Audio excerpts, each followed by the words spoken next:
имя Хакас – это самоназвание Средневековья. И вот оно, значит, в письменной форме, в летописной, вернулось с революционными изменениями. Так вот, то, что этот термин местный, пишут китайские летописи. Я тогда говорил, что императорское указание, целое исследование провели летописцы, отыскивая слово незнакомое. А если бы это было термин кыргыз, искаженный, как у нас часто пишут, и во в чем уверены, вслед за историками китайского языка, которые зато не знают культуры Саяна-Алтая. Вот. Если бы это был кыргыз, то китайцы прекрасно знают этот термин в разных видах с 3 века до нашей эры, а они бы не искали, кто такой Хакас, просто не совпадает. Так вот, не нашли и стали, в летописях не нашли, обратились к дипломатическому корпусу Танского императорского двора выяснить у соседей, кто это такой и что так называется. Так вот, в сводной копии Танской истории, это источник XI века, но документы используют и более ранние. Вот я цитирую: «Впоследствии северные варвары в своем языке ошибочно, ну с точки зрения китайского историографа, сделали Хакас».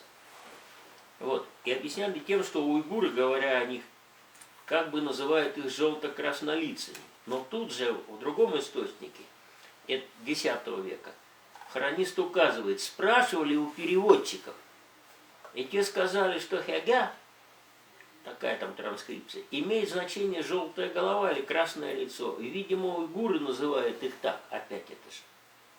А дальше, но ныне посол, пришедший от Хакаса, говорит, что они сами имеют это название. То есть отрицает и то, что это прозвище, которое дают соседи.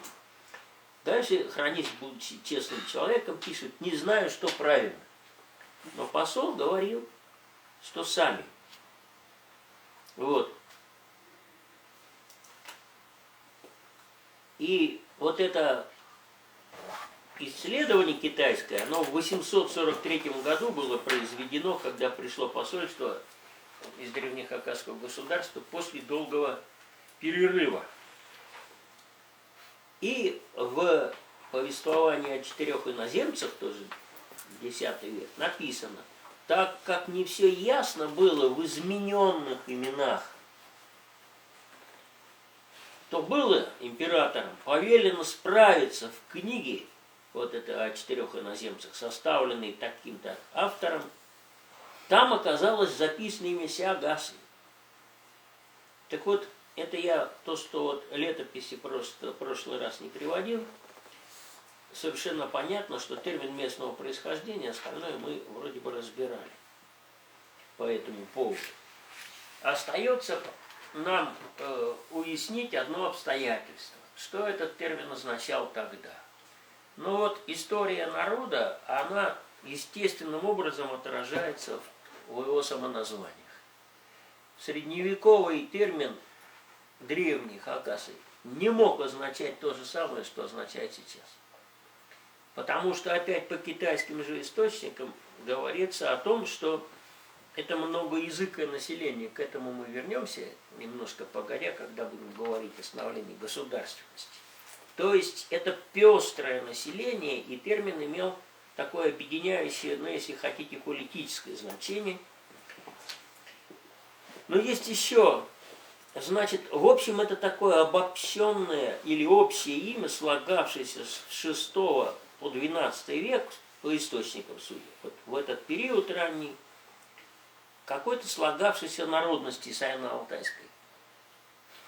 Как слагалось, из чего слагалось, это отдельный вопрос, с которым надо всерьез разбираться, и если мы не разберемся, после нас тоже люди будут. Так что оптимистично на это будем смотреть. У нас, например, совершенно не использован, не переведенный на русский язык китайская юаньши, история династии Юань с 13 века, которая была. То есть как раз тот период, который монгольское нашествие, которое прервало совершенно понятно в начале XIII века вот этот процесс, который мы наблюдаем примерно с VI века. Теперь есть один интересный сюжет. По изданию 1959 года Леонид Романович Козласов в 1968 году отметил: хакасы, так пишут и современные историки Китая. Ну, в эту фразу когда-то уткнувшись, а я воспользовался тем, что в 1906 году судьба привела меня в Пекин, и в университете пекинском там с историками, специально с профессурой Пекинского университета я этот вопрос выяснял. Ну, там такие общие были собрания, тут я лекции читал. И они каждый раз выставляли содокладчика, а потом обсуждали уже без студентов, что было очень интересно. Так вот, я специально этот вопрос поднял на одном таком собрании, и получил я такой ответ. Китайские ученые до сих пор называют кыргызами племена древности, гунской эпохи и так далее, а хакасами народ средневековья. Они сейчас используют эту терминологию по отношению к средневековому населению. А к древнему говорят кыргызы. Ну а современные киргизы, тяньшанские, там иначе именуются. То есть это очень интересная вещь. Так вот, эта самая у нас история длится в специальной литературе с 843 года. Можно юбилей отмечать, когда какие-нибудь там подойдут, о том, когда началась дискуссия, что значит термин хакас. Но вот по сравнению с китайцами мы оказались еще довольно подготовленные люди. Так вот я что хочу сказать, говоря о государственности сегодня. Ну, во-первых, вот этноним мы с вами поняли. Потом был период, который мы не видим, как он позднее средневековье, монгольское время, после монгольское время. И даже мы не видим 17 века по русским источникам самоназвание, кроме политического, но это уже русская и, между прочим, и не только русская традиция называть по правящему роду. Но сейчас к правящему роду вернемся. Я хочу сказать, что теперь новая история, содержание термина другое. Если средневековое понятие хакас распространяется у нас на население, которое сейчас хакасами не является, то надо осознавать, во-первых, именно это, что понятие более широкое, что оно распространяется на ту территорию, которую это государство тогда занимало, а хотя бы к IX веку, вот когда эта история началась. Это первое обстоятельство, которое надо помнить, чтобы примитивно не подходить. Как в Туве он: древнехакасское государство нас захватило, Козласов националист, его не читаем. Потому что, ну как это хакасы тувинцев, значит, покорили. Но вот это как раз тот подход, который не отличает историческое восприятие от обыденного, так скажем. Или, например, я уже говорил, да, кыргызы был великий народ, поэтому мы согласны, что кыргызы захватили Туву, тем более, что это теперь совершенно никак политически не обосновано. Кыргызы же не едут на Верхнее Енисей, они пока только на Среднюю едут. Вот. А китайцы, я вам говорил, что, вернее, уйгуры, которые называют себя уйгурами с 1921 года, ненавидят киргизов Тяньшаня, потому что киргизы Тяньшаня уничтожили уйгурский каганат. Вот видите, вот какие получаются совершенно зряшные обиды. Ну, это система мышления. Так вот, и сейчас мы, если будем говорить о Хакасии, а у нас и в лекциях вроде и стоит, так сказать, по материалам, во-первых, в силу своей хорошей исследовательности, во-вторых, степные районы, они всегда в этом отношении показательнее. Тайги, например, потому что там и археология-то еще должна научиться ходить. Это не зверя выслеживать. Так вот, понятие Хакасии, которое мы употребляем, это тоже понятие историческое, правда же? Ну, например, вот пишешь какую-нибудь работу, а там левый берег, правый берег Енисея. Что пишешь? Хакасия? Нет. Потому что административное понятие Хакасии на этой речке заканчивается. А правый берег уже вроде как и не Хакасия. Современный читатель к этому будет придирчив. И вот пишется Хакаско-Минусинская котловина. Географическая. Тунинская котловина. Так можно писать, но вы пишете Тула, там совпадает с географическими представлениями и административными. Так вот, понятие Хакасии как историческое понятие. Что это такое? Ну, во-первых, я говорю уже, это географическое пространство, определяемое настолько изменчиво исторически, что не знаешь, как его применять, кроме современного вот какого-то описания по нужде. Ну, пожалуйста, то сжимается территория, то расширяется. Вернее, древнехакасское государство, хотя это тоже историческое понятие. Там огромная территория, потом карту покажу. А как Хакасия сжимается, ну, чисто административно. Вот Шарыповский район Красноярского края. Он ведь передан из Хакасской автономной области в 1947 году Красноярскому краю. К вопросу о Крыме там и о остальных вещах. Вернем обратно. Вот правильно, я и говорю. Но если я скажу Хакасия, уже читатели Шарыповский район исключают. Шарыпово уже само не относится к Шарыповскому району. Так что вы же понимаете, как это все пляшет. И тут надо держать ухо востро. К тому же мы кардинально отличаемся от наших предков и предшественников тем, что все поколения до нас жившие, ну не прямо вот до нашего поколения, немножко раньше, все поколения и все народы считали свою землю, родину нерушимым пространством, как после творения мира это возникло, так оно в вечности уйдет. У нас вот на это рассчитаны надписи, нанесенные на скалы, и наши надгробные камни. Они рассчитаны на то, что это, потому на камнях и писали, что это от начала мира вечное возникновение, и так и все и будет. Но поедете вы, так сказать, в Тугу, вы по Абаза Актаврак дорогой. Доезжая до Актаврака, вы увидите, как целые горы закрывают огромные долины, отвалы, да, и курганы там, и все, и поселение, чего там было. То есть это уже у нас получается не нерушимое пространство, а смена народов прежде всего. В какой-то мере смена хозяйства, в какой-то мере. Потому что комплексное хозяйство, которым сейчас отличается вся Южная Сибирь, металлургия, орудная база, да, земледелие, скотоводство, торговля, что забываем? Оно с глубокой древности существует на этой земле, поэтому кардинальной смены системы хозяйства нет. А что есть? Есть отношение к собственной родине, так сказать, разные отношения к ее нерушимости. Ну, пожалуйста, Красноярское водохранилище возьмем. Неужели люди, создававшие курганы, когда-либо думали, что их могильники затопит той рекой, которая никогда из своих берегов туда не выходила? У нас каждый год водное зеркало 9 метров поднимается, 9 метров падает. Когда установится береговая линия и где она установится? Ну, Изыкский разрез и так далее. Я вот тут уже говорил про Абазу Актаврак. Изменилось отношение к так называемой нерушимости обитаемого пространства. И это, между прочим, довольно трагическая картина, особенно для историка, который в глубину смотрит. Так вот,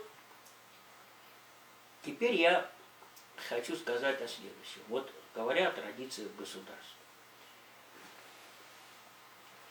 И в том числе о том, что мы сейчас с вами говорили об исторических этапах, которые отражаются в самоназвании народа.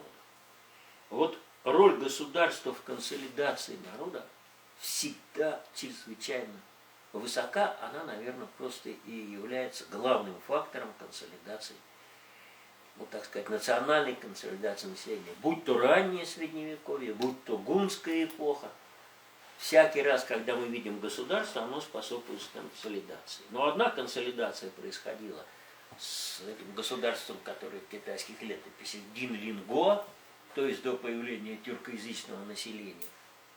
Другая другой тип консолидации в древнем хакасском государстве.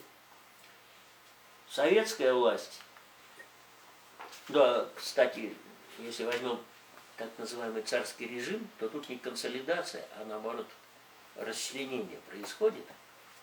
То есть консолидация со знаком минус, мы говорили, две буквы. Один народ был разделен, хакасы для примера, был разделен на 2 губернии и на 3 уезда. И перекрыт официальным общим именем, русским именем. Соответственно, опять возникли селки, деление по родам и так далее. Вот. Теперь, значит, давайте мы с вами посмотрим на традицию государственности с точки зрения историзма. Вот у нас первая форма, которая отмечена китайцами, а у китайцев там терминология социальная точная, потому что вековечная эта культура, научилась давно делить, что какое, да еще и варваров описывать. Го – это государство. Переводить его как угодно по-другому – это владение, все, это уже словесные упражнения. Так вот, государство Динлин. Ну вот, давайте я думаю, что, я должен прямо по рисунку нажать, да? О, а вот, еще до Динлин. Я немножко повторю картинки и то, что говорил на первой лекции, потому что народ у нас меняется, а я тогда убеждал всех, что Сибирь никогда не была затхлой, глухой окраиной, что из Сибири это надо просто выбросить. До тех пор, пока там появилась каторга и ссылка, Сибирь ничем не уступала, а иногда и опережала другие нормальные районы мира. Вот копия, бронзовый век. Такие типы копий хорошо установлены, свидетельствуют о том, что копейщики действовали строем. Вот это фаланга, когда вы действуете сомкнутый, выучены действовать коллективно копейным ударом. Вот это следы того, что фаланги были в нашем случае. Вот это бронзовый предмет, который любят называть предмет неизвестного назначения в археологии, но в действительности это часть костюма колесничего. Она крепилась как пряжка на пояс, бронзовая вещь. Вот эти 2 рога давали возможность забросить поводья и во время боя стрелять или работать копьем, управляя корпусом немножко этим делом. И во всяком случае не потерять. Но они у нас встречаются с 12 века до нашей эры, а вы сами знаете, что колесничие – это такое сословие, мы знаем по Западу. Там Илиада, Гомер и Гектор друг друга на колесницах. Только не надо смотреть американский фильм, где трое берут всадники. Но это простим Дикому Западу. Вот. Они кроме ковбоев так ничего и не осмыслили. Так вы понимаете, так вот у нас, например, говорю для людей, которые Хакасию знают, так сказать, между станцией Шира и по дороге на Туим, так сказать, только не по асфальту. Вот такой какой-то свой Гектор гонял Ахилла, или Ахилл гонял Гектора, потому что там есть захоронение колесничек вот прямо с такими вот бронзовыми изделиями на поясе. Так, лучше я вот как-то вот сюда. Теперь, если мы с вами говорим, что есть сословие колесничих, а это аристократия, то не знаю, когда родовой строй кончился в Европе, не заниматься этим вопросом. А в Южной Сибири бронзовый век – это конец родового строя, он уже кончился, потому что тут пошли уже у нас цари, трояли или другие такали, какие там царства. Вот здесь, а где вот. Вот недалеко от села Первомайского на Байбулук ехать и чуть дальше есть гора Лисича, на которой под навесом выбиты десятки таких предметов, только они вот перевернуты. Вот видите, вот у них вот скоба, потом прямая и опять скоба. Мы воспринимаем те рогами кверху, эти люди выбивали, видимо, вот как глядели на себя, рога